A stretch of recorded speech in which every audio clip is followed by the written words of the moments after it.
জীবনে কখনো তুমি মিথ্যা বলনি, তাই তো তোমায় পেতে কাঁদে ধরনি। তোমারই মতো নেতা পেলেও ফুটো সুখের গোলা চামেলি বকুল। আলহামদুলিল্লাহ। আলহামদুলিল্লাহ। এটা কুমিল্লা জেলা নাঙ্গলকোট থানার অন্তর্গত মেরকোট আলোকিত আদর্শ যুব সমাজের উদ্যোগে ষষ্ঠ বাৎসরিক তাফসীরুল কোরআন মাহফিলের স্বনামধন্য সভাপতি। আল্লাহ পাক বলেন, যারা শুনতে এসেছে তাদের প্রতি আল্লাহর নির্দেশ, ওয়াইযা সামিউ মা উনজিলা ইলার রাসূলি তারা আ'য়ুনাহুম তাফিদু মিনাদ দাম'i মিম্মা আরাফু মিনাল হক। হে নবী, আপনি দেখতে পাবেন কোরআনে কারীম যখন তাদের সামনে তেলাওয়াত করা হবে, ব্যাখ্যা বিশ্লেষণ দিয়ে বোঝানো হবে, যে মানুষগুলো কোরআনের মর্মবাণী উপলব্ধি করতে পারবে, মনের অজান্তে তাদের চোখ দিয়ে পানি পড়ছে। কোরআনের আলোচনায় সবার চোখে পানি আসবে না, এটা বোঝার মতো, উপলব্ধি করার মতো যোগ্যতা আপনার থাকা লাগবে। এই জন্য অ্যাক্টিভ হয়ে শুনতে হবে। পৃথিবীর কোনো কথা শুনতে হলে এত বেশি আদব দেখাতে হয় আমি পাইনি। ফাস্তামিউ লাহু ওয়া আনসিতু। এক নম্বরে শুধু যদি শোনার কথা বলতেন তাহলে সামিয়া দিতেন। ফাস্তামিউ দিয়ে আল্লাহ জানাতে চেয়েছেন শুধু শুনলে হবে না, মনোযোগ দিয়ে শোনা লাগবে। কারণ এটা আমরা বসে আছি, শুধু বসে আছি না, আমরা ইবাদতে আছি। ওয়ানসিতু, চুপ থাকা লাগবে। দেখছি এখনো অনেকে গল্প করছেন, কথা বলছেন, আপনার ইবাদত কিন্তু হচ্ছে না। এখানে এসে যদি সওয়াবের দায় গুনাহ হয়ে যায়, আপনি বাড়ি চলে যান। গল্প শেষ হয়নি এখনো, আরেকটু করেন, এখনো 10-15 মিনিট আছে, করেন।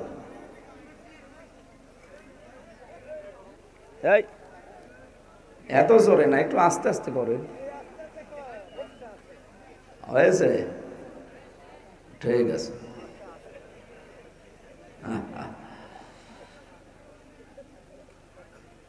এবার আসেন, আমরা যারা বলতে এসেছি আমাদের দায়িত্ব কি?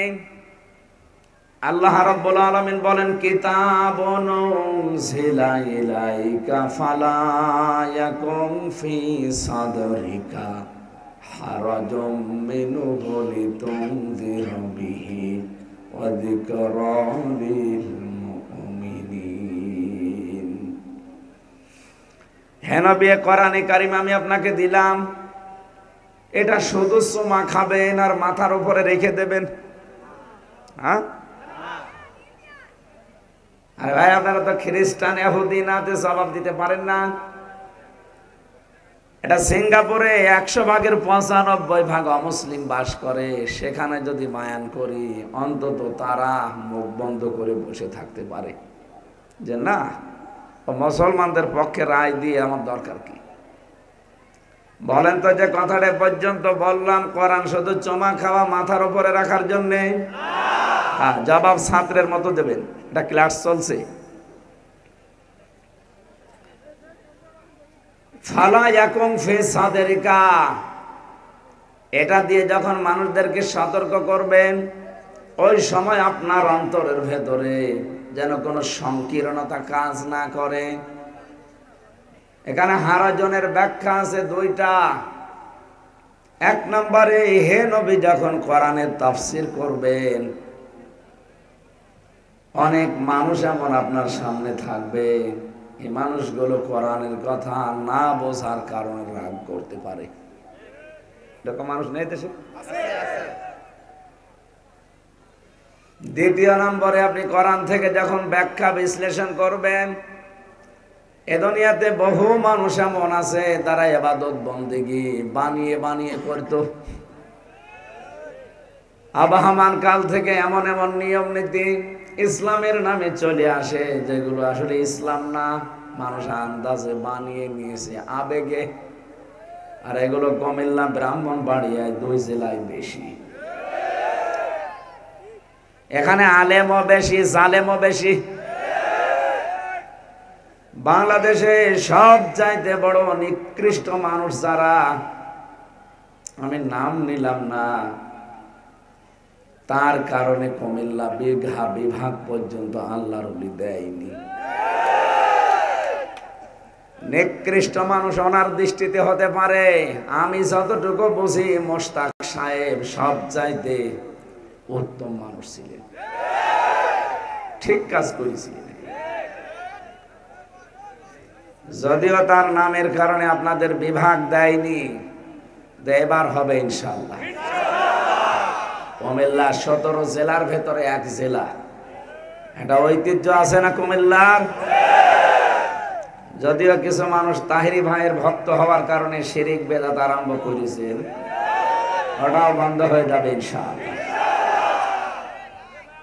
এই পাশের জেলা তো একটু মানে আঁচ লাগে, কিন্তু না, আপনাদের এই জেলায় আলেম বেশি। আলেমরা কি করে, কি এই ভণ্ড আসে কি করে? আল্লাহর নামের সাথে যারা অন্য কাউকে জুড়ে ডাকে তাদের শাস্তি আল্লাহ বলেন ডবল হবে। সূরা ফুরকান 68 নম্বর আয়াতের প্রথম অংশে আছে, মাআল্লাহি ইলাহান আখারা, যে মানুষগুলো আল্লাহকে ডাকে তার সাথে অন্য কাউকে জুড়ে দেয়, কেল্লা বাবা, ফতে বাবা, এগুলো জুড়িয়েছে না, এর শাস্তি ডবল হবে। ইদাফ লাহুল আযাব ইয়াউমাল কিয়ামা, কিয়ামতে এই মানুষগুলোর শাস্তি আল্লাহ ডবল দেবে। সুতরাং জেনে শুনে এই কাজ করে মানুষদেরকে জাহান্নামে নেওয়ার জন্য, আমার মনে হয় কোনো এজেন্ডা বাস্তবায়ন করে। শয়তান ওরে মনে হয় মুরিদ বানিয়েছে। তাছাড়া যে কাজ কারবার করে ইসলামের নাম নিয়ে, যে নাচানাচি করে, শয়তানও অত নাচে না, পরে দায়িত্ব দিয়ে শয়তান মনে হয় বিড়ি খাচ্ছে। এই জন্য আমরা আশা করব, উনি শুধু না, যারাই আসবে বলবেন কোরআন শরীফ হাতে নিন, এক একটা শব্দের 8টা 10টা 15 20টা করে অর্থ বের করেন, তাফসিরের নাম বলেন, এরপরে আমাদেরকে বোঝান। ওই কোন বাবা কি করেছে, কোন দাদা কি করেছে, ওইটা শোনার জন্য রাত জেগে বসিনি। হ্যাঁ বলতে পারবেন না? কারা পারবেন দেখে? লিল্লাহে তাকবীর।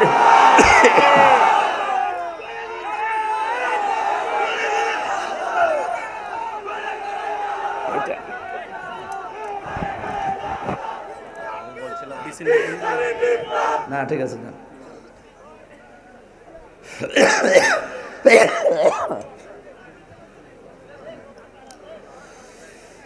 আয়াতের প্রথম অংশ থেকে একটা শিক্ষা এখন আমরা নিতে পারি, আল্লাহ বাদে যারা অন্য কাউকে ডাকে, সে যদি কাবা শরীফের ইমামও হয়, আমরা তার সাথে ডাকবো না। কথা বলেন না কেন? আল্লাহর নামের সাথে যারা অন্য কোন নাম জুড়ে দেয়, এমনকি যদি রাসূলুল্লাহর নামও জোড়ে না, জায়েজ নেই। কারণ ইয়া রাসূলুল্লাহ, ইয়া রাসূলুল্লাহ এ জিকির আছে, জিকির হবে শুধুমাত্র আল্লাহর নামে, আর দরুদ পড়তে হবে রাসূলুল্লাহর নামে। 3টা বছর আমি ছেলে ফাঁসির ওই কন্ডেম সেলের ভেতরে ছিলাম। মাঝে মাঝে যে মামুন, সোহেল চৌধুরী হত্যা মামলার একজন আসামি ছিল না, মামুন, 25 বছর লোকটা জেলে আছে, বের হয়েছে। উনি দেখতাম তাহাজ্জুদের সময়, রাত 2টা 2:30টার সময় আমরা উঠি নামাজ পড়ার জন্যে, আর উনি ওঠে জিকির করার জন্যে। তাও জিকির তো জাত মতো করলে হয়, এত জোরে জোরে পুরা বিল্ডিং একেবারে মনে হয় কাঁপিয়ে ফেলে। ইয়া রাসূলুল্লাহ, ইয়া রাসূলুল্লাহ, কি গো নামাজে কিরাত ভুল হয়ে যাচ্ছে, কি জিকির করে ছাতা। মাওলানা মামুনুল হক ভাই আর আমি 2 জন এক জায়গায় ছিলাম, ওনারে ডাক দিলাম একদিন, কি জিকির করেন আপনি? বলছে রাসূলের ইশকে। আপনাকে মনে হয় কেউ এরকম বুঝিয়েছে। যা আমার এক হুজুর ছিল, সে এসে বলেছে যে রাসূলুল্লাহর ইশকে জিকির করা লাগবে। আমি বললাম ভাই রাসূলুল্লাহর নামে কোনো জিকির নেই, জিকির আছে আল্লাহর নামে। ওয়ালিল্লাহিল আসমাউল হুসনা ফাদউহু বিহা। সূরা আরাফ 9 নম্বর পারার 13 নম্বর পৃষ্ঠা 4 নম্বর লাইনের 180 নম্বর 81 নম্বর আয়াত। এর প্রথম অংশে আল্লাহ বলেন আমাকে ডাকতে চাও, আমার বহু সুন্দর নাম আছে, যে নামে পারো ডাকো, কিন্তু সাবধান আমার নামকে পরিবর্তন করে দিবা না। আপনি কেল্লা বাবা কোথায় পেয়েছেন বলেন? আপনি তো জিকির করেন কেল্লা বাবা, ফতে বাবা, ইয়ালি বাবা, শাহ আলী বাবা, ন্যাংটা বাবা, এগুলো সব আপনার মন গড়া বানানো। আর ইসলাম যারা তৈরি করে বানায় ওদের পিটানো দরকার। এগুলো এই জমিনে সবচাইতে বড় আল্লাহর দুশমন। আমানা যুলামু মিম্মান ইফতারা আলাল্লাহি কাযিবান আও কাযযাবা বিল হাক্কি লাম্মা জাআ আলাইসা ফি জাহান্নামা মাসওয়াল লিল কাফিরিন। সূরা আনকাবুতের ভেতরে আল্লাহ বলেন পৃথিবীতে বড় জালিম দেখতে চাও?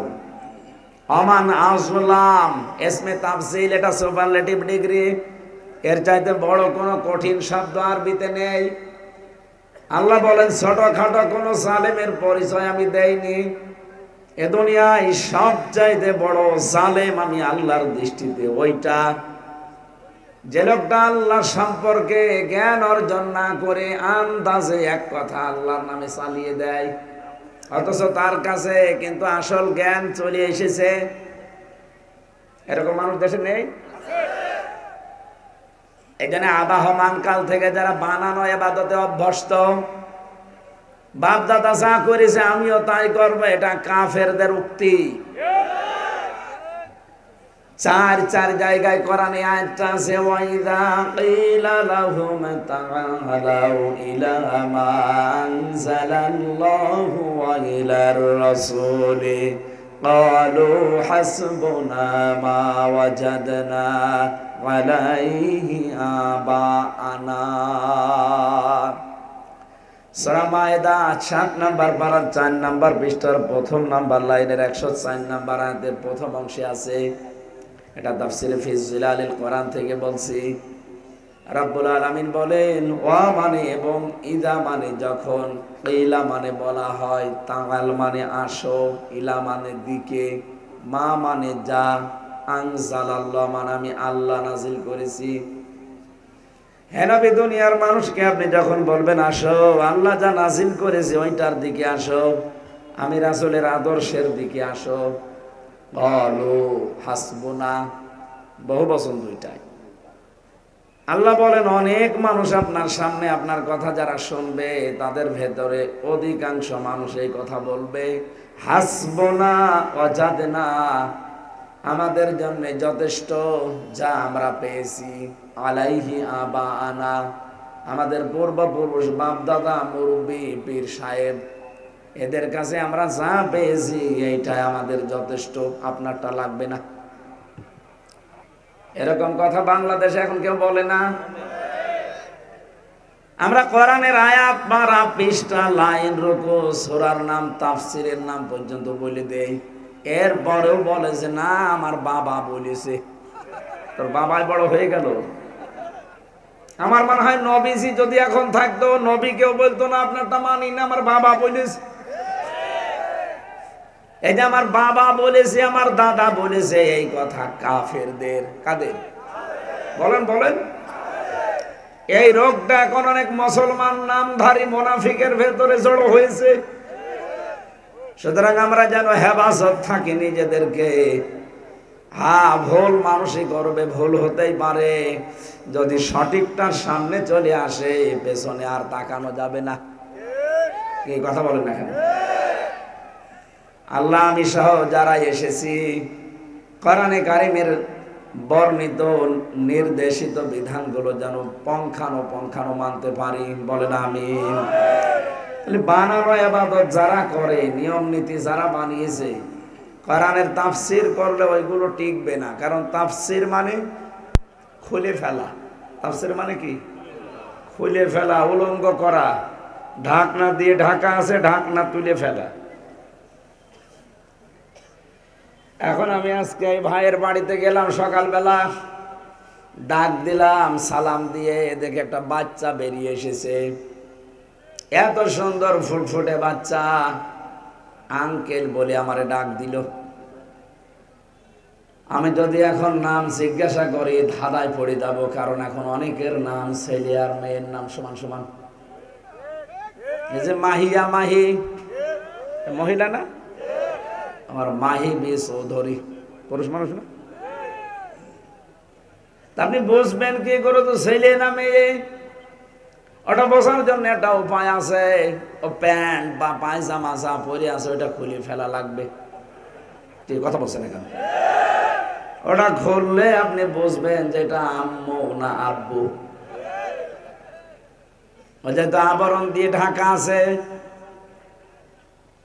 এই সমাজে যারা শিরক, বেদাত, কুফরি, জুলুম এগুলোর আবরণ দিয়ে নিজেদেরকে ঢেকে রেখেছে, কোরআনে কারিমের সঠিক কথা তুলে ধরলে ওদের ওই আবরণ খুলে পড়ে যাবে। জাতি বুঝতে পারবে এটা জাতির সর্বনাশকারী। এই জন্য তারা রাগ করতে পারে। হয়তো তারা আপনাকে নিয়েও এসেছিল তাদের কথাগুলো বলার জন্যে। এত তাফসীর করলে তাদের কথা তো আপনি বলতে পারবেন না, কারণ কোরআন তো আর আপনার বাবার না। কথা বলেন না কেন? কোরআন যে ধাঁচে বলতে চাই ওই ধাঁচে আপনাকে বলা লাগবে। যদি ওই 15.5 বছরে ওই ধাঁচে আমাদেরকে বলতে দেয়নি, যারা একটু বলেছে তারা গুম হয়ে গেছে, খুন হয়ে গেছে, অনেকে জেলখানায় অন্ধপ্রকোষ্ঠে পড়ে আছে 10-12 বছর। আর কোরআনের পাখি তো বিদায় করে দিল। কিছুদিন আগে যে আগস্টের 5 তারিখের কয়েকদিন পরে গোয়েন্দা বিভাগের সর্বোচ্চ যিনি দায়িত্বে আছেন আমার একদিন কল দিয়েছে হোয়াটসঅ্যাপে, আমি অমুক বলছি, হুজুর কোরআনের কথা এতদিন বলতে পারেননি, যেইভাবে যেই ফোর্সে 56,000 বর্গ মাইলে বলা দরকার ওইভাবে বলবেন। কেউ যদি বাধা দেয়, অনুমতির নাম বলে শুধু আমারে বলবেন, ওর ঠ্যাং ভেঙে ফেলবো। বললাম স্যার আপনি ছিলেন কোথায়? আমি নতুন দায়িত্ব পেয়েছি। এইরকম মানুষই আমরা চাই। কথা বলে না? দুইটা কথা বলেছিল যে কমিটিকে বলবেন তারা যেন রাতের বেলা অনুষ্ঠান করলে পর্যাপ্ত আলো এবং মেয়েদের যে জায়গাগুলো এই জায়গাটা যেন সিক্রেট রাখে, কারণ এখানে অনেকের আনাগোনা হয়। এই জায়গাটা ওদের প্রসাব পায়খানাও যেন আলাদা করে দেওয়া হয়, যেন কষ্ট না হয়। আর আলোর ব্যবস্থা রাখবেন পর্যাপ্ত, যেন কোনো ঝামেলায় পড়ে কেউ না যায়। এই দুইটা করবেন। বাকি কোরআনের কথা বলতে এদেশে কোনো অনুমতি তো লাগবে না, কোনো বাধাও নেই। যদি কেউ কিছু করে শুধু আমারে জানাবেন। এই বাংলাদেশের যে মহারথী হোক করে আমি দেখব। এখনো এরকম বাধা পড়েনি। সত্যি বাধা যদি পড়ে ওরা একেবারে জীবন শেষ করে ফেলে। আমি চাচ্ছি যে 15.5 বছর যেভাবে বাধা দিত ওইভাবে বাধা দিই। আসেন তো এখন মাইক কেড়ে নেন তো, নেন। বহুবার এই কুমিল্লায় এসেছি, সেই কুষ্টিয়া থেকে। আপনি আমাকে এই জেলায় ঢুকতে দেননি। কোথায় কুষ্টিয়া, কোথায় কুমিল্লা? 12-13 ঘন্টা সময় লাগে আসতে। তখন তো পদ্মা সেতু ছিল না। এখন নাই, 9 ঘন্টা হলে চলে আসতে পারলাম। আজকে আমার 8.5 ঘন্টা 9 ঘন্টা সময় লেগেছে। সে ফজরের পরে কুষ্টিয়া থেকে বের হয়েছি আমি, এখানে এসে মাগরিব পড়লাম। সেই সময় তো আরো কষ্ট করে আসতাম, 12-13 ঘন্টা লাগতো। আপনি কি করলেন? দাউদকান্দি ব্রিজ পার হওয়ার আগে জিবরাইল আপনার খবর দিয়ে দেয়, বলো হুজুর যেন আর না ঢোকে। আজকে আসেন তো কোন মহারথী আপনি আসেন। যারা সবচাইতে বেশি বাধা দিত আপনাদের পাশের থানা লাকসাম এবং লালমাই। এক মাল মন্ত্রী ছিল না কামাল, মালের এক ভাই ছিল, এও এক আল্লাহর ওলি। এমন কোন অপকর্ম নেই আল্লাহর ওলি করে নাই। আর এই পাশেরটা ছিল যেটা লাকসামের, এইটারও এক শালা ছিল, এবার আর এক আল্লাহর ওলি। সব সময় লাল পানি নিয়ে থাকে আর বাকি কিছু বললাম না। আপনি আজকে আসেন, সে মহব্বত হোক আর আন মহব্বত হোক, আজকে এসে মাইক কেড়ে নেন যে না আজকে কথা বলতে দেবো না, আসেন, আমি অফেন্স বলছি, নিয়ে যান। শুধু কুমিল্লা না, সারা বাংলাদেশে একই অবস্থা। জালেমদের এখন ইঁদুরের গর্তও নেই। কোরআনের পাখি যা যা বলেছিল প্রত্যেকটা শব্দ অক্ষরে অক্ষরে মিলে যাচ্ছে। বলেছিল না যে জালেমরা গর্ত পাবে না ইঁদুরের, এখন ইঁদুরের গর্ত আছে জালেমদের। তারপরও ষড়যন্ত্র অনেকে করছে।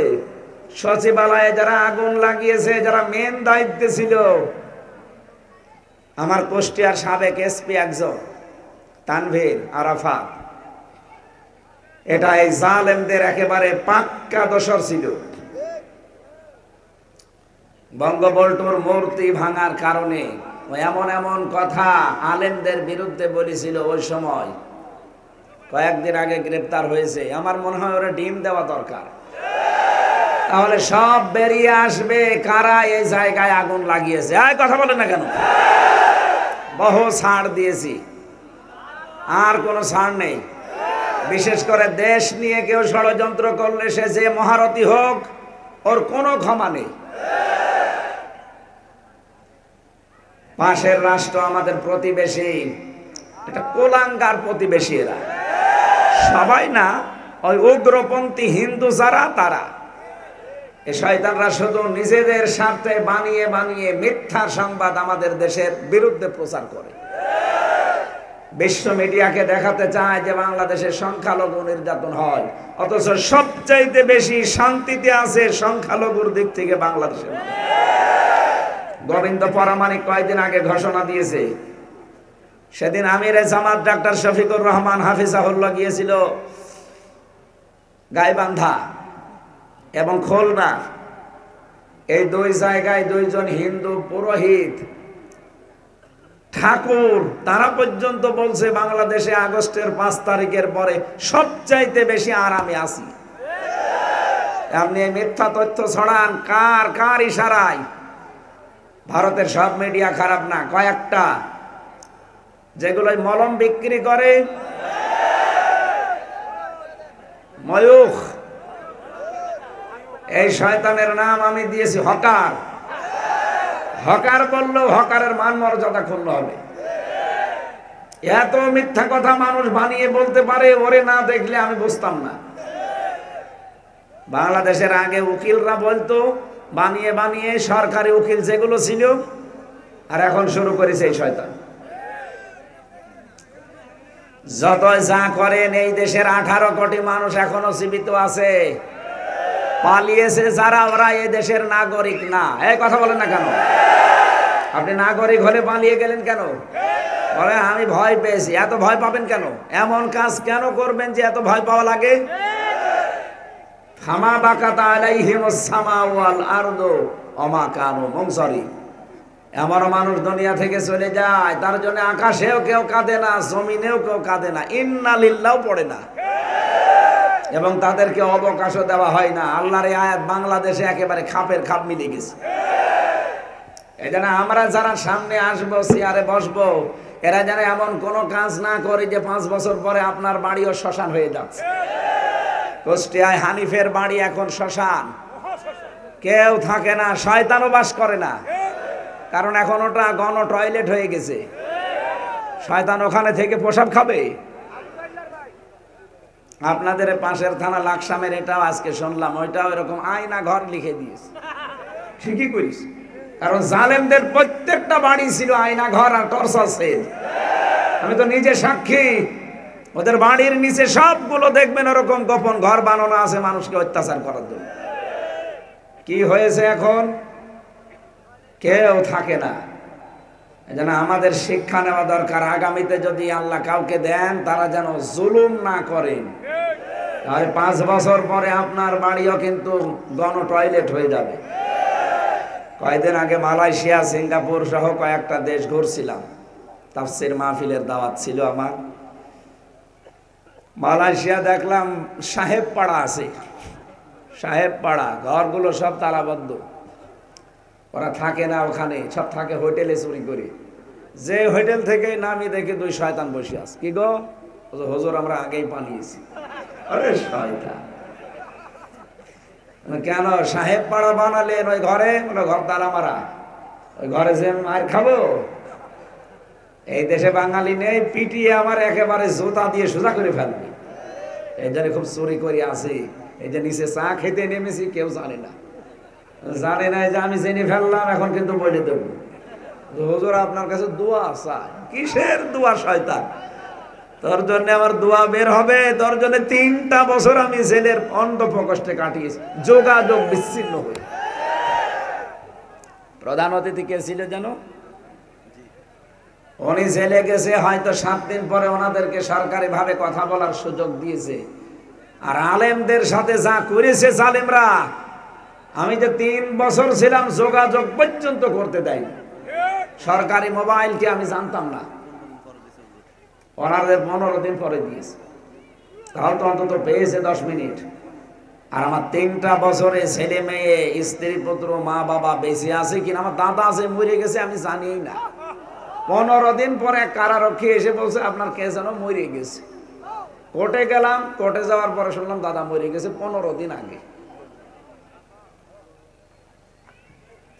কত মানুষকে খুন, গুম, মিথ্যা মামলা, মিথ্যা সাক্ষী দিয়ে ওই ঘরের ভেতর থেকে ষড়যন্ত্র হতো। কথা বলছেন এখানে? আমার কুষ্টিয়ার হানিফ আর হানিফের ভাই আতা, ওদের বাড়ির পায়খানার ইট পর্যন্ত, প্যান্ট পর্যন্ত খুলে নিয়ে চলে গেছে। কত রাগ বলেন তো একটা মানুষের উপরে? পায়খানা করবে মানুষ, সে প্যানও রাখে নাই, শয়তানের কোনো চিহ্নই রাখবো না।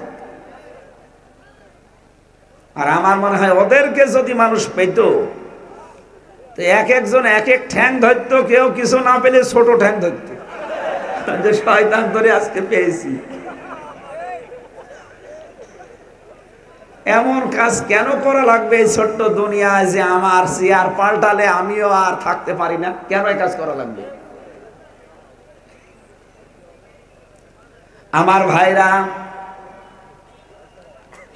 আমি যেটা বোঝাতে চাচ্ছি, আবহমান কাল থেকে কোন নিয়ম নীতি যারা পালন করে চলেন, ওই মানুষগুলো যদি এখানে এসে থাকেন, বিভিন্ন দরবারও আমি গেছি এই 15 বছরের ভেতরে, আমাকে বিভিন্ন দরবারে নিয়ে যায় ওদের কথাগুলো বলার জন্যে।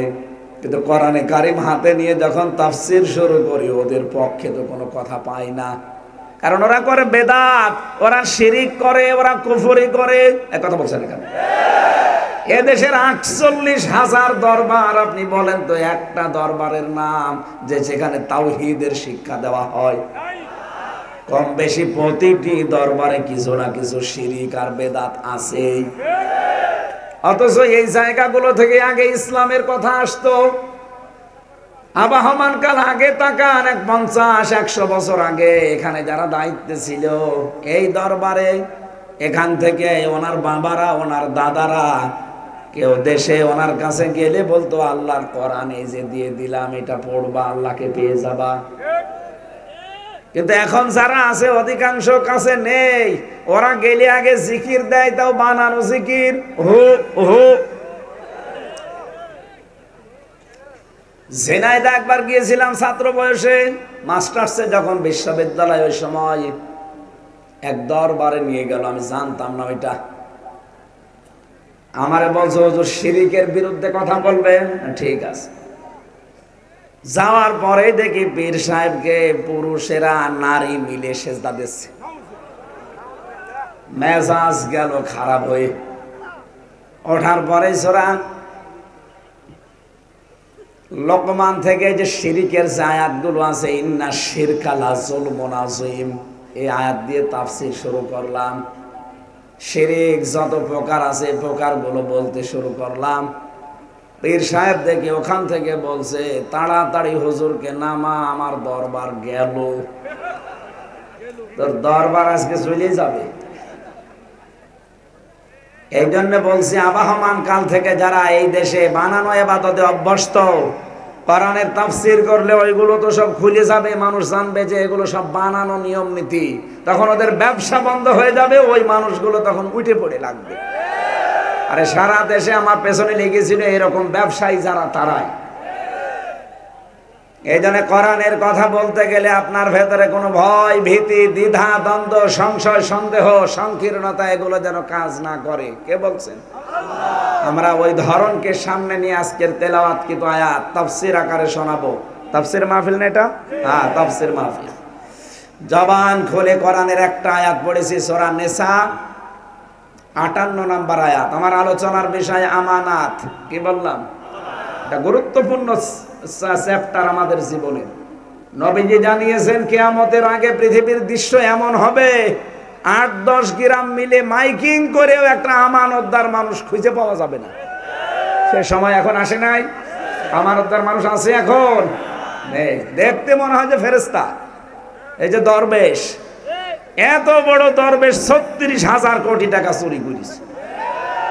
এই যদি এই করে, তাহলে যেগুলো ধরবেশ, দরবেশের রূপ ধরেছে যেগুলো, ওগুলো যে কত কিছু মারিং কাটিং করেছে।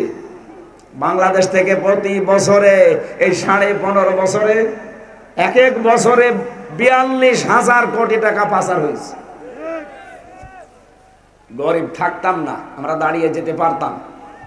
এই টাকাগুলো যদি সত্যি আমরা এই দেশে ব্যয় করতে পারতাম, আমরাও মালয়েশিয়া, সিঙ্গাপুরের মতো দাঁড়িয়ে যেতাম। এক কথা বলেন না কেন? গত কয়েকদিন আগে পাইলট আমারে নিয়ে এসেছিল কুমিল্লা দেবিদ্বারে। আসার সময় হেলিকপ্টারে আসার সময় দেখি কিছু প্রতিষ্ঠান। পাইলট আমারে বলছে, হুজুর এই যে এই প্রতিষ্ঠানগুলো দেখতে পাচ্ছেন, ওগুলো মনে হয় নারায়ণগঞ্জ, এরপরে মেঘনা, এই সমস্ত জায়গা হবে।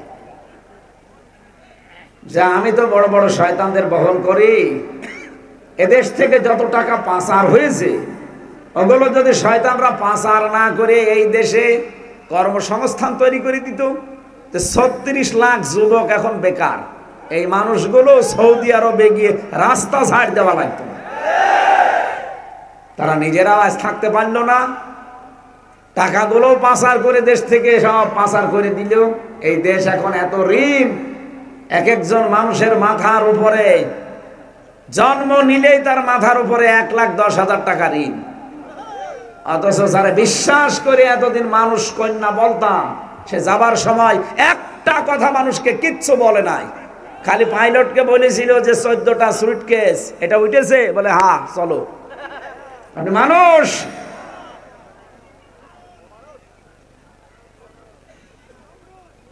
একটা বারের জন্য আপনি কাওয়া কাকাকেও জিজ্ঞাসা করতে পারতেন যে কাওয়া আমি চলে যাচ্ছি, তুমি কি কিছু বলবা? আমারও বলতে পারতেন যে হামজা তোমার 3 বছর জেল খাটালাম, অন্তত আমি চলে গেলাম, মাফ করে দিও। কিছুই বললেন না। আপনি তো মাফও পেলেন না, চলে গেলেন। টাকাগুলো নিয়ে এখন তো ভালোই খাচ্ছেন। আমরা কি করব? আজকে জয় এবং ওনার বোনের মেয়ে টিউলিপ, তাদের 2 জনের ফেরেশতা বেরিয়েছে, সব বের হবে। শেখ পরিবার এই দেশে যা ক্ষতি করেছে, কিয়ামত পর্যন্ত এত ক্ষতি কেউ করতে পারবে না। খালি তারেক জিয়া আর বেগম জিয়া, এদের 2 জনের নামে উল্টাপাল্টা মিথ্যা ছড়িয়েছে। যেই কয় কোটি টাকার জন্য তাদের এই 8 বছর, 7 বছর, 6 বছর জেল খাটান, ওই টাকা তো কয়েক গুণ বেশি হয়ে গেছে।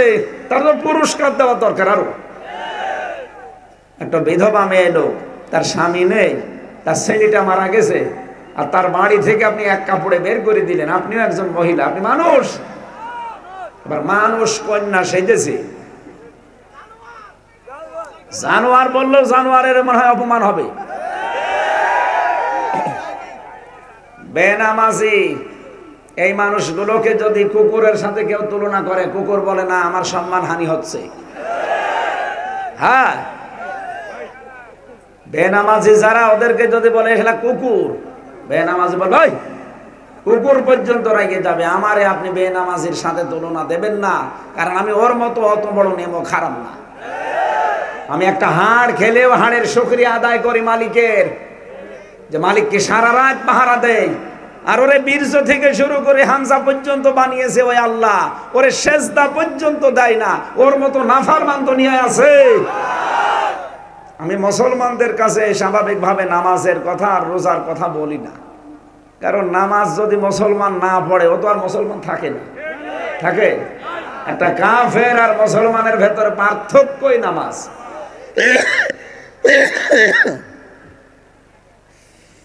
জেলে থাকা কালীন আমার যা আরম্ভ হয়েছে এগুলো এখনো কমছে না। কাশি টাশি শুরু হয়েছে 21 সাল থেকে, জেলে যাওয়ার 1 বছর পরে, এখনো পর্যন্ত ভালো হয়নি। এত ডাক্তার, এত পাওয়ার আলা ঔষধ চলছে, এত স্বাভাবিক হচ্ছে না। আমার মনে হয় উল্টা পাল্টা কিছু ওরা খাওয়িয়েছে অথবা অন্য কিছু করেছে, তাছাড়া কি আমার স্বাভাবিক হবে না কেন শরীর? ডায়াবেটিস এত বেশি হয়ে গেছিল, এখন অনেক কন্ট্রোল আছে। 27 ছিল আমার মতো মানুষ, আমার শরীর চলে না। ডায়াবেটিস কত দিয়েছেন? 27, 19। সেদিন রংপুরে তো মাথা ঘুরে পড়ে গিয়েছিলাম। আমি জানি না যে এখানে কেউ আছে কিনা। আমার মনে হয় আল্লাহ বাঁচিয়ে দিয়েছে। আমার মাথার এই সাইডে রক্ত জমি আছে, এখনো আমি স্বাভাবিক না। তারপরও আপনাদের শুধু এই ভালোবাসার কারণে জোর জোর করে আপনারা নিয়ে আসেন। ডাক্তার তো বলছে রাত 10টার পরে ঘুমিয়ে পড়বেন, জার্নি করবেন না। অথচ আজকে আমার কত কিলো জার্নি হয়ে গেল। আবার কালকে যদি ফের কুষ্টিয়া যাওয়া লাগে, আমার জীবন থাকবে? দোয়া চাচ্ছি আল্লাহ যেন শরীরটা আগের ওই স্বাভাবিক অবস্থায় ফিরিয়ে দেন। মুক্ত জীবনে আসবো কোনোদিন ভাবি নাই। বিশেষ করে ও শয়তান যদি না পালাতো, আমার তো জীবনও বের হওয়া লাগতো না। আমাদের ভেতরে সাইদি সাহেবের মতো মেরে ফেলতো, কারণ ওখানে মানুষ মারা একেবারেই সহজ। নাসিরউদ্দিন পিন্টু ভাইকে মেরে ফেলেছেন, নাম দেয় যে মরে গেছে। কে বলছে? আমার সাথে আমার একেবারে আমার ছেলে ছিল উনি মারা যাওয়ার পরে আমারে ঢুকিয়েছে ওই জায়গায়। বলে কেউ থাকতো না। আমি কারারক্ষীর জিজ্ঞাসা করলাম এখানে এইভাবে কে থাকতো? বলছে এখানে নাসিরউদ্দিন পিন্টু সাহেব ছিল। কত মানুষকে আপনি এই জায়গায় নিয়ে বিভিন্ন কায়দায় মারেন। মানুষ দাপাতে দাপাতে আমার সামনে মরে যাচ্ছে ভেতরে, ওরে বের করে দেয়, দিয়ে বলেছে জেলখানার বাইরে চিকিৎসাধীন অবস্থায় মরে গেছে। অথচ মরে গেছে আমার সামনে। বলে যে জেলখানার এই 4 দেওয়ালের মাঝে আজরাইল ঢোকে না, আজরাইল ঢুকলে নাকি ওদের বদনাম হয়। ওরা নিজেরা মারে, আজরাইলের দোষ দেয়। কত মানুষকে আমার সামনে আমি মরে যেতে দেখলাম এই 3টা বছরে। আমিও মরে যেতাম, শুধু কোরআন শরীফ ছিল আমার সাথে। এই কারণে মনে হয় আল্লাহ আমারে বাঁচিয়ে রেখেছে। 24 ঘন্টা তো তালা লাগানো ছিল। এমনি তালা লাগিয়ে দিলে তো হয়, পায়ের সাথে আমার ডান্ডা বেড়ি লাগিয়ে দেয়, হাতে হ্যান্ডকাপ লাগিয়ে দেয়। ফাঁসির ওই কন্ডেম সেলের ভেতরে এমনি এতটুকু জায়গা, 3.5 হাত, এদিকে 2.5 হাত, 24 ঘন্টা তালা লাগানো, সিসি ক্যামেরা দেওয়া, কেউ আমার সাথে যেন কথাও না বলে। কত কঠিন অবস্থায় রেখেছিল জালেমরা। কি করেছিলাম আমি? আপনার মেয়ের দিকে আমি তাকিয়েছি, আর আপনার যে মেয়ে, ও মেয়ের দিকে তাকানো যায়? হ্যাঁ, ওর জামাই ওরে কন্ট্রোল করতে পারেনি, আমি কিভাবে কি করব? তালি লাগাচ্ছ? ও, এটা তার কাটা আছে হালকা, দেখে বোঝা যাচ্ছে যে ও রওশনের সাথে মনে হয় স্বামী হবে। আমানত এই শব্দটার গুরুত্বপূর্ণ বিধানগুলো বাংলাদেশের মানুষ মানত না এই 54 বছর। এই জন্য আমাদের কপাল পরিবর্তন হয়নি। আমরা চাই আমানতের সঠিক দায়িত্ব যারা সামনে আসবে এরা যদি পালন করে, 41 সাল লাগবে না, 41 ঘন্টায় বাংলাদেশ জান্নাত হয়ে যাবে। এটা এত বড় গুরুত্বপূর্ণ জিনিস আমানত। নবীজি নিজের জীবন দিয়ে পর্যন্ত এটা দেখিয়েছেন। যেদিন তিনি হিজরত করবেন সেদিন চারিদিকে 42 জন কাফের দাঁড়িয়ে আছে, সব নাঙ্গা তরবারি নিয়ে। বিশ্বনবী ডাক দিয়ে বললেন, আলী, আমার বিছানার উপরে শুয়ে পড়ো, আমি আল্লাহর নির্দেশে চলে যাচ্ছি। কিন্তু সাবধান, ওই যে টোপলাগুলো দেখতে পাও ঘরের কোনায়, ওগুলো সব ওই কাফেরদের। ওরা আমার কাছে আমানত রেখে গেছে। এগুলো নিয়ে যদি আমি এখন পালিয়ে চলে যাই তাহলে আমার আলামিন নামের কলঙ্ক হবে। কোন নামের? আরো জোরে বলেন। মানুষ আমাকে বড় আশা করে, আলামিন আর সাদিক বলে ডাকে, আমি আমানতদার। এটা নিয়ে যদি এখন চলে যাই, সারা মক্কায় আমার নামে একটা বদনাম হবে যে আমি খেয়ানতকারী। তা আপনি যে 14টা বাক্স নিয়ে চলে গেলেন, আপনার বদনাম হচ্ছে না? এতদিন নাই আমরা জানতাম না। আমার দেশ পত্রিকার সম্পাদক ডক্টর মাহমুদুর রহমান, লোকটার বাড়িও কুমিল্লায়। কুমিল্লা না? কুমিল্লা কি ওইদিকে নাঙ্গল দাউদ কান্দির ওই পরে মতলব ওর মাঝামাঝি বাড়ি, আমি গেছি ওনার বাড়ি একদিন। বাঘের বাচ্চা একটা, সাধারণ জেনারেল শিক্ষিত তাতে কি একটা বাঘের বাচ্চা লোকটা প্রকাশ করে দিয়েছে সব, তাও ভিডিও ক্লিপ আকারে। এখনো দিন যাবে সব ওনার কাছে রেকর্ড আছে, প্রকাশ পেতেই থাকবে। কত মানুষকে কিভাবে আপনি একেবারে বন্দুক ঠেকিয়ে ঠেকিয়ে মেরেছেন, সব ভিডিও পাওয়া। পুলিশের ওপর আজ মানুষের এত রাগ কেন? এগুলো অনেকে এতদিন জানতো না, এখন দেখতে পাচ্ছে। ওদের দলীয় কিছু পুলিশ ছিল একেবারে খাস বঙ্গবন্ধুর মুরিদ। আমার মনে হয় ওরা আল্লাহর নবীকে নবী মানতো না, ওরা বঙ্গবন্ধুকে নবী মানতো। কারণ আমি রিমান্ডে যে কয়টা অফিসার পেয়েছি ও আল্লাহরও ভুল ধরত, আল্লাহর পর্যন্ত ভুল ধরে। আবার যদি কিছু বলা হয় যে আলেমদের সাথে আপনি যা করছেন আপনার কিন্তু ক্ষতি হবে সামনে, এমন এমন কথা শোনায় তো যে আপনার দোয়ার কত অ্যাকশন আছে ও আমার জানা আছে।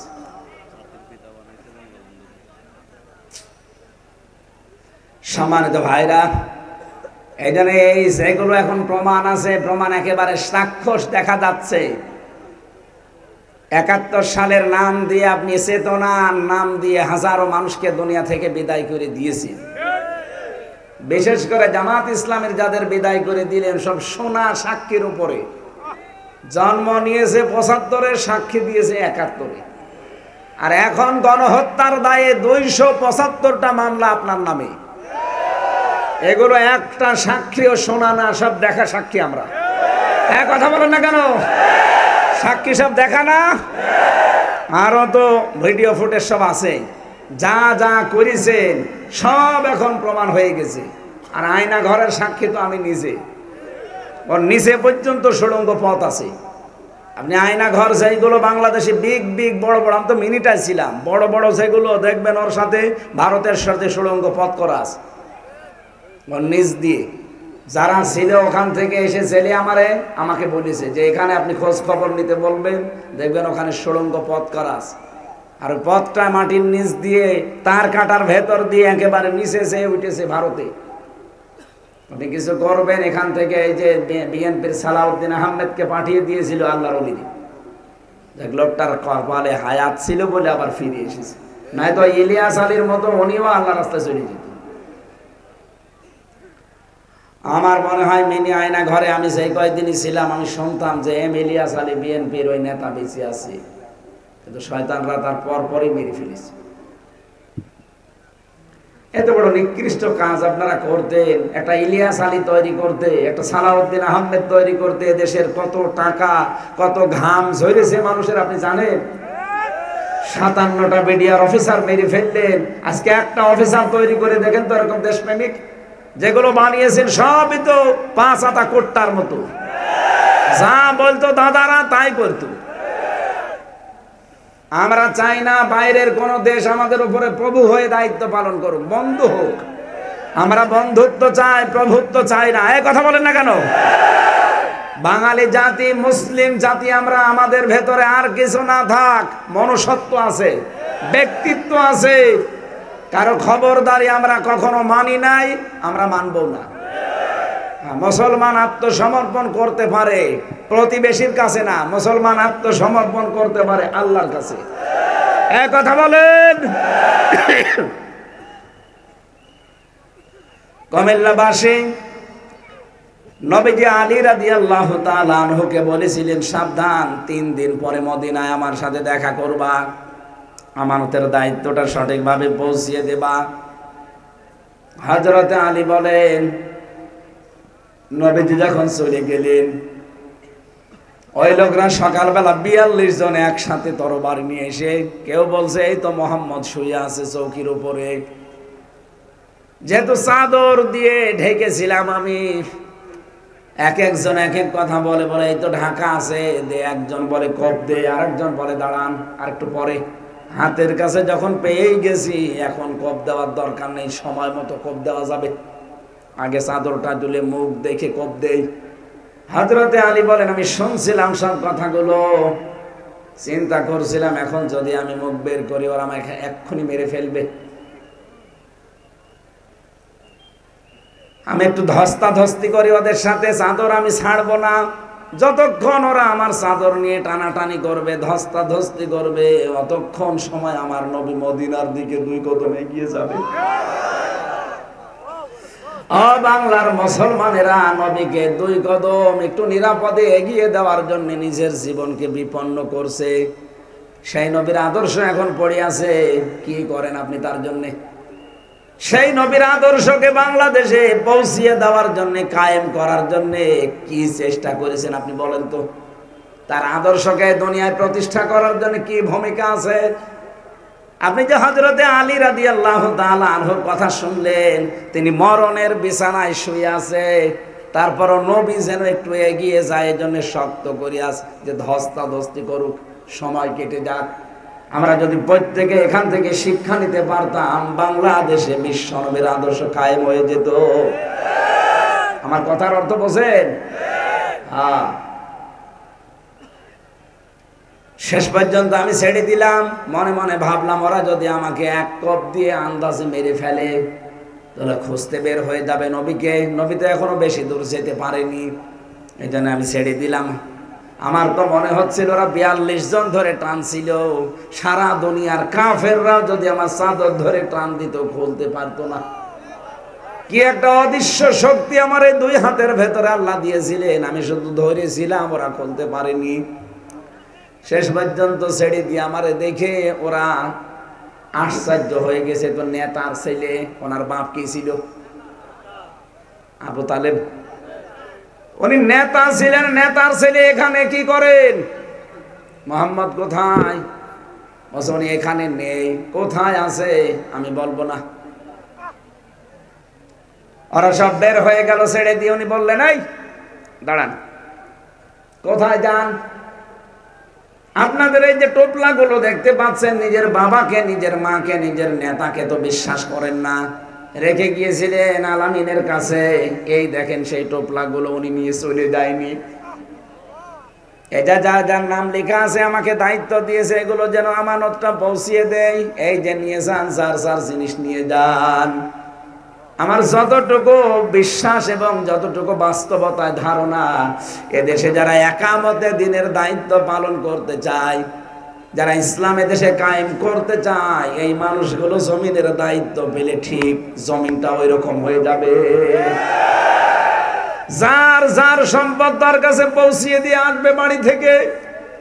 দরকার হয় কাঁধে বস্তা নিয়ে, বোঝা নিয়ে বাড়িতে পৌঁছিয়ে দিয়ে আসবে। এইটাই তো নেতাদের আদর্শ। আমরা এরকম নেতা দেখতে চাই।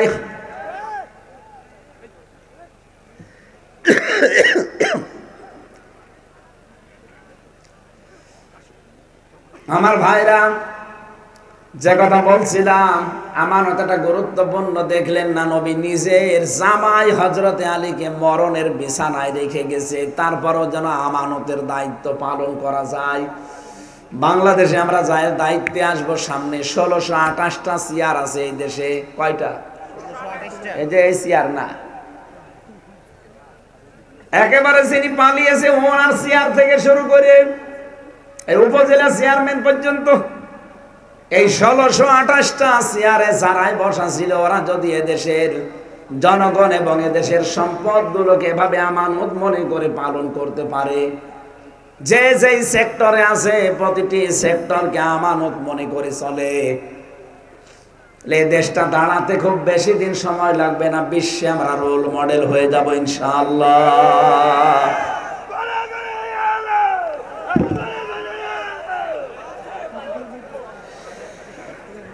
সূরা নিসা থেকে যে আয়াতটা পড়েছি, এবার আসেন আমরা এই আয়াতের ব্যাখ্যায় যাই। ইন্নাল্লাহা ইয়া'মুরুকুম আন তু'আদ্দুল আমানাতি ইলা আহলিহা। অবশ্যই আল্লাহ তোমাদেরকে নির্দেশ দিচ্ছেন, তোমাকে না, তোমাদের সবাইকে। এখানে শুধু মুসলমানদের কথা বলা হয়নি। ইয়া'মুরুকুম, কোম এটা জমির বহুবচন, তামাম দুনিয়ার সব মানুষের জন্য আল্লাহর এই আয়াতটা। অবশ্যই আমি আল্লাহ তোমাদেরকে নির্দেশ দিচ্ছি, আন তু'আদ্দুল আমানাতি ইলা আহলিহা, যাবতীয় আমানতকে তার প্রাপকের কাছে পৌঁছিয়ে দেবে, যিনি তার হকদার। আপনার গচ্ছিত যে আমানতগুলো আছে এটা তার হকদার, যিনি প্রাপক, যিনি আসলে পাওনাদার, তার কাছে এটা পৌঁছিয়ে দেবে। এ দায়িত্ব দিয়েছেন কে? ইলা আহলিহা। আহাল মানে পরিবার, এখানে আহাল মানে শুধু পরিবার না। এ আহালের ভেতরে প্রথম নম্বরে আমার যতটুকু তাফসীর পড়ে জ্ঞান হয়েছে, আমি দেখেছি আহাল বলতে আমরা মনে করি স্ত্রী, আহাল মানে মনে করি ছেলে মেয়ে, আহাল মানে মনে করি ভাই বোন। কথা বলেন না কেন?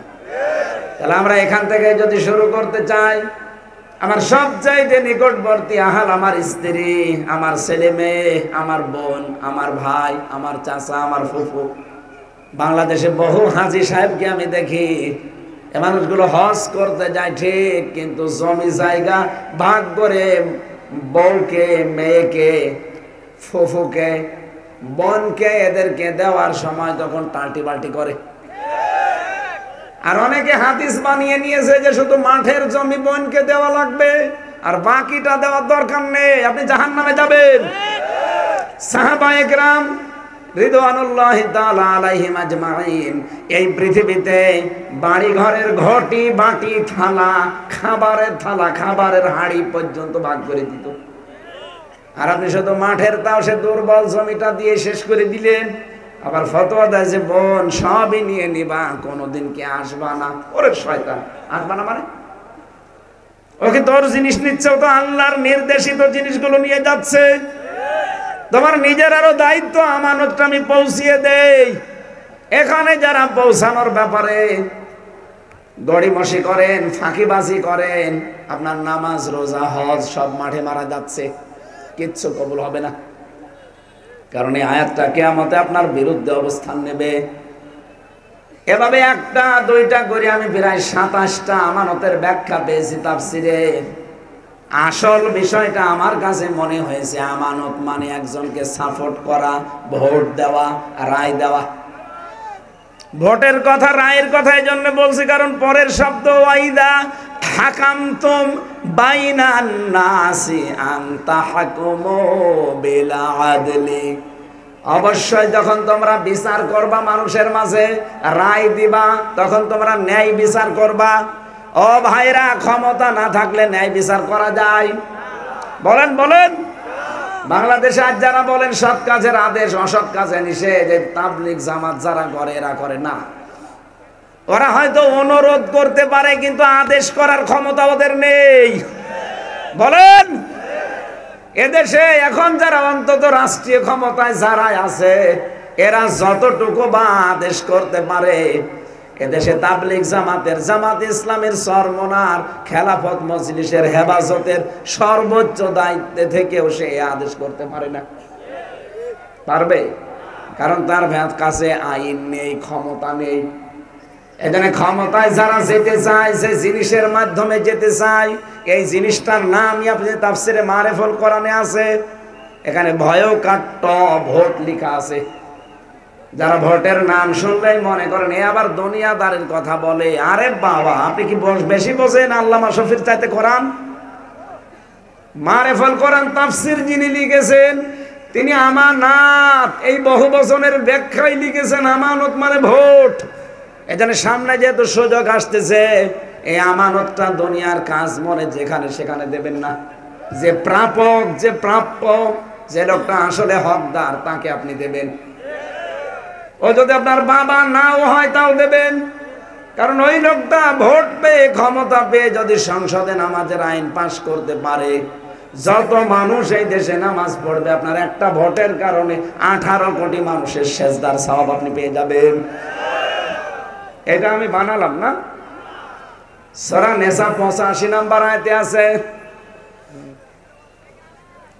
মাইয়াশফা শাফাআতান হাসানাতাই ইয়াকুল্লাহু নাসীবুম মিনহা ইলা আখিরি আয়া।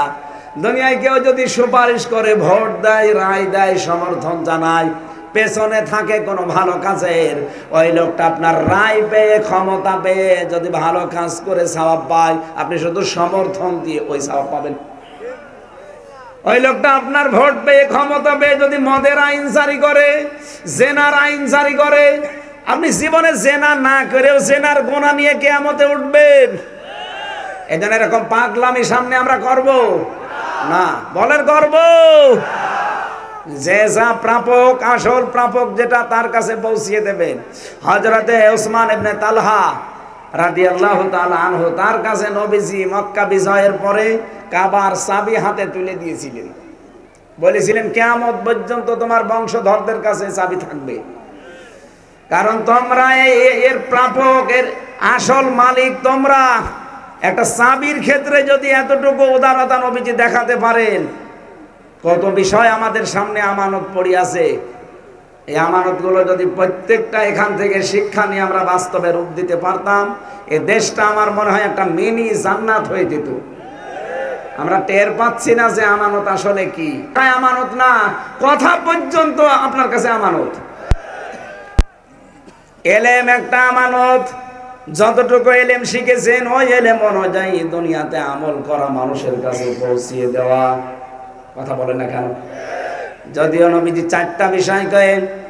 চারটা বিষয়কে মুনাফিকের আলামত বলতে গিয়ে 3 নম্বরে আমানতের কথা জানিয়েছেন। আয়াতুল মুনাফিকি সালাসা, ইযা হাদাসা কাযাবা ওয়া ইযা ওয়াদা আখলাফা ওয়া ইযা আতুমিনা খান। মুনাফিক তো ওই লোকটা যে কথা বললেই মিথ্যা কথা বলে, ওয়াদা করলে খেলাফ করে, আর আমানত রাখলে খেয়ে ফেলে, খেয়ানত করে, আর ঝগড়া হলেই খালি গালি দেয়। কত মুরব্বী মানুষকে দেখা যায় যুবক ছেলে মেয়ের সামনে তার মাকে গালি দিচ্ছে। এরকম মুরব্বী নেই? এজন্য আমরা সব দিক থেকে খেয়াল করে আমানতটা জীবনে বাস্তবায়ন করব।